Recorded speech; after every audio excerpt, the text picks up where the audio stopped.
মাঙ্গলিক দোষ নিয়ে আমাদের সকলের মনেই একটা ভয় থাকে এবং তার প্রতিকার স্বরূপ মেয়েদের বিবাহের পূর্বে গাছের সঙ্গে বিয়ে বলা হয়, যা খুবই প্রচলিত। এও বলা হয় এর সঙ্গে ২৭ বছর পর এই দোষ কেটে যাবে। কিন্তু একবার ভাবুন তো, জন্মকুণ্ডলিতে মঙ্গল কোনো স্থানে থাকলে ২৭ বছর পর কি সেটা নতুন স্থান নেবে? অর্থাৎ নতুন করে আপনার জন্মকুণ্ডলী কি ২৭ বছর পর আবার আদৌ তৈরি হবে? কারণ মানুষ তো একবারই জন্মায়, ২৭ বছর পর তো আবার জন্মায় না। এরকম বিভিন্ন বিভ্রান্তিকর তথ্য আমাদের মনে মাঙ্গলিক দোষ নিয়ে খুবই ভয়ের সৃষ্টি করে। কিন্তু জানেন কি, অধিকাংশ ক্ষেত্রেই এই মাঙ্গলিক দোষ আদৌ কোনো প্রভাব বিস্তার করে না। কারণ জ্যোতিষমতে মাঙ্গলিক দোষ পূর্ণ, অর্থাৎ মঙ্গল জন্মকুণ্ডলিতে সপ্তম বা অষ্টমে থাকলে তবেই তা ক্ষতিকর প্রভাব বেশি দেয়। তাই আমরা বারংবার বলি, অযথা ভয় পাবেন না এই মাঙ্গলিক দোষ নিয়ে। কারণ ভয় পেয়ে হয়তো আপনি একটা প্রবাল পড়লেন, কিন্তু দেখা গেল এই মঙ্গল আপনার ক্ষেত্রে কোনো সমস্যাই করছে না। তাই সবার আগে একজন অভিজ্ঞ জ্যোতিষীকে দেখিয়ে বিচার করুন এই মঙ্গল দোষ আপনার ক্ষেত্রে আদৌ পূর্ণ না আংশিক। কারণ আংশিক মাঙ্গলিক দোষ কোনোভাবেই বিরাট ক্ষতিকারক নয়। অর্থাৎ মঙ্গল জন্মকুণ্ডলিতে সপ্তম বা অষ্টমে না থাকলে বিরাট সমস্যা করে না।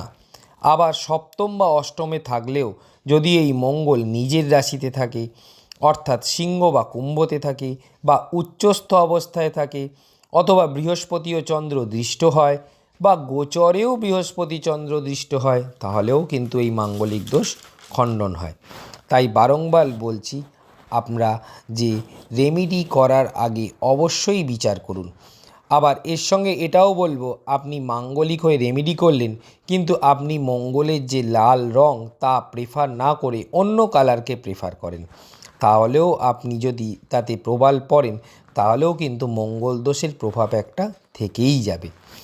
আবার আপনার ঘরের দক্ষিণ দিক যদি সর্বদাই মঙ্গলকে নির্দেশ করে, আবার আপনি এক্ষেত্রে প্রবাল পড়লেন, এবং কিন্তু মঙ্গল হচ্ছে অগ্নিতত্ত্বকে নির্দেশ করে, তাই ঘরের দক্ষিণ দিকে আপনি এই অগ্নিতত্ত্ব জিনিস না রেখে জলতত্ত্ব অর্থাৎ জলের জিনিসকে আপনি রেখে দিলেন, তাহলেও কি হলো, মঙ্গল দোষ কিন্তু একটা থেকেই গেল। কারণ বাস্তু আমাদের জীবনের 1/3 নিয়ন্ত্রণ করে। অর্থাৎ 1/3 যদি আপনার কর্ম, 1/3 যদি আপনার ভাগ্য হয়, তবে আর 1/3 আপনার বাস্তু ভাগ্যকে নির্ধারণ করে।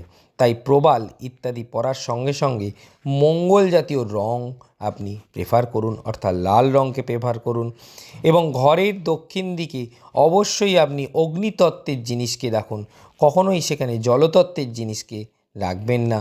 আর খাবারের সঙ্গেও আপনি লাল জাতীয় খাবারকে প্রেফার করুন, যেমন মসুর ডাল, বিট ইত্যাদি। এছাড়াও মঙ্গল যদি, অর্থাৎ মাঙ্গলিক যদি জাতক দেখা যায়, সেক্ষেত্রে মঙ্গলের রং হচ্ছে লাল, রক্তের রঙও লাল। তাই মাঙ্গলিক জাতকদের অনেক সময় কিন্তু রক্তের সমস্যা হয়, সেক্ষেত্রে ব্লাড পিউরিফায়ার বা রক্ত পরিশোধক খাবারও কিন্তু খাওয়া উচিত। আর মঙ্গল গ্রহের ইষ্ট দেবতা স্বয়ং হনুমানজি।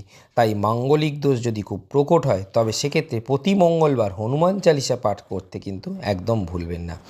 শেষে বলি, এরকম জ্যোতিষ সংক্রান্ত বিভিন্ন তথ্য পেতে চ্যানেলটি অবশ্যই সাবস্ক্রাইব করতে একদম ভুলবেন না। রাধে রাধে।